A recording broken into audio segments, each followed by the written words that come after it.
everyone, welcome to our channel Love of Biology. Today we are going to learn about human excretory system. First of all, excretion is the removal of waste from the body. So excretion is a process of removing metabolic waste products and other toxins. Aquatic animals excrete waste in the form of ammonia, while birds and insects excrete mainly uric acid, and humans produce the urea as the major excretory product. So, all organisms will remove the waste in the form of nitrogen only. So, in complex organisms like humans, there is a specialized system for the excretion called as human excretory system. We all obtain our nutrients from the different sources which are later digested and metabolized in our body. Remaining will be removed in the form of excretory products. After these metabolic reactions, the body starts to sort out useful and toxic substances in an individual. As we all know, the accumulation of the toxins may be harmful, and body removes all the metabolic waste by the process which is called as the excretion. Human excretory system organs like a pair of kidneys, so later a pair of ureters, and a urinary bladder and a urethra. So these combinedly we are calling them as human excretory system. Let us discuss one by one. First, a pair of kidneys. So kidneys, so there are a pair of kidneys which are bean shaped ones and located on either side of the backbone and are protected by ribs and the muscles of the back. The kidneys have inner concave structure. Blood vessels, ureter and nerves enter the kidney through the hilum, which is a notch at the inner concave surface of the kidney. So through that blood vessels, ureters and nerves will enter. So that we call it as a hilum. The renal pelvis, a large funnel shaped space, is present inner to the hilum. It has many projections called the calyces. That renal pelvis region which is funnel shaped is divided into projections, that is a calyx, calyces. So here if you see the structure, the two bean shaped kidneys, right and the left. So through the notch shaped structure, the renal arteries, renal veins are entering into that, and also ureter. So after that, ureter will connect to the urinary bladder, and finally urinary bladder opens out through the urethra. So in this structure you can see very clearly. So next, coming to the structure calyces, let us see. So here the kidney, structure of the kidney, and cortex, medulla, inner region we are calling it as medulla, and outer one we are calling it as cortex. Renal artery and renal veins are present. The outer layer it is called as capsule. Inner the kidney there are two zones. Outer zone is the cortex and inner zone is the medulla. So the cortex extends in between the medullary pyramids as renal columns called the columns of the Burton. So these cortex extends in between the medullary pyramids as we saw in the diagram as renal columns.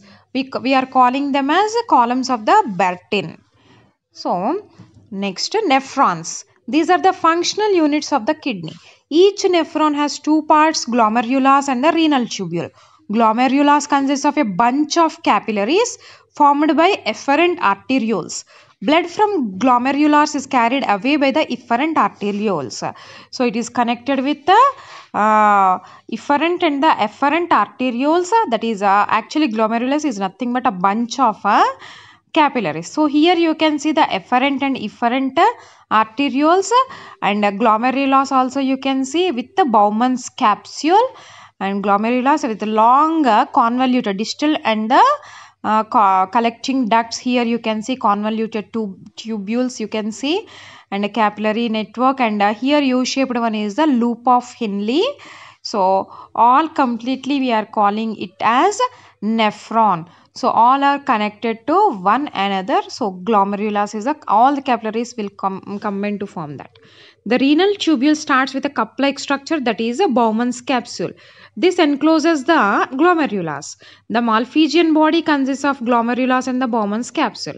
The highly coiled structure in the tubule next to the Bowman's capsule is a proximal convoluted tubule. So the coiled structures, highly coiled tubules, which are nothing but the proximal ones which are next to the Bowman's capsule, and other one is the distal convoluted tubule. So proximal convoluted at the upper region, and below you can see the distal one, which is distant from the Bowman's capsule. So here glomerulus you can see clearly with different capillaries, so they are combining to form this, and Bowman's capsule with the tubules and loops also you can see in this diagram. The next part of the tubule is Henle's loop, which has ascending and descending limb. The ascending loop continues as a distal convoluted tubule. The distal convoluted tubules of many nephrons, they will open into the collecting duct. The cortical region of the kidney comprises of Malpighian corpuscles, proximal convoluted tubule and distal convoluted tubule, and the medullary region contains a loop of Henle. So these are present in the nephron. So after that, so Bowman's capsule, here you can see the nephron structure. So with all these things, and there are two types of the nephrons, cortical and the juxtamedullary. In the case of cortical, the loop of Henle is very short and extends only a little into the medulla. In this medullary, the loop of Henle is very long and runs deep into the medulla. So this is the main difference between these two. In the cortical one, this loop of Henle is very short, whereas in the medullary one, it is very long. It runs deep into the medulla. So based on this, they are divided. So the loop is divided into two types. Next, coming to the ureter. A pair of thin muscular tubes called the ureter comes out of each kidney extending from the renal pelvis. It carries urine from the kidney to the urinary bladder. So urinary bladder will collect the urine. It is a muscular sac-like structure which stores the urine. The urinary bladder is emptied by the process of micturition. It is act of urination. It is stimulated by impulses from a motor nerve to contract to expel the urine. Has sphincter muscles at the base to control the flow of urine. So sphincters are present and it is under the control of the motor nerve, and it is emptied the process what we are calling it as micturition, that is the act of urination.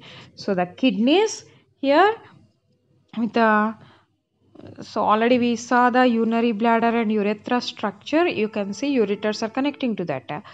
Okay, so thank you for watching. Please subscribe.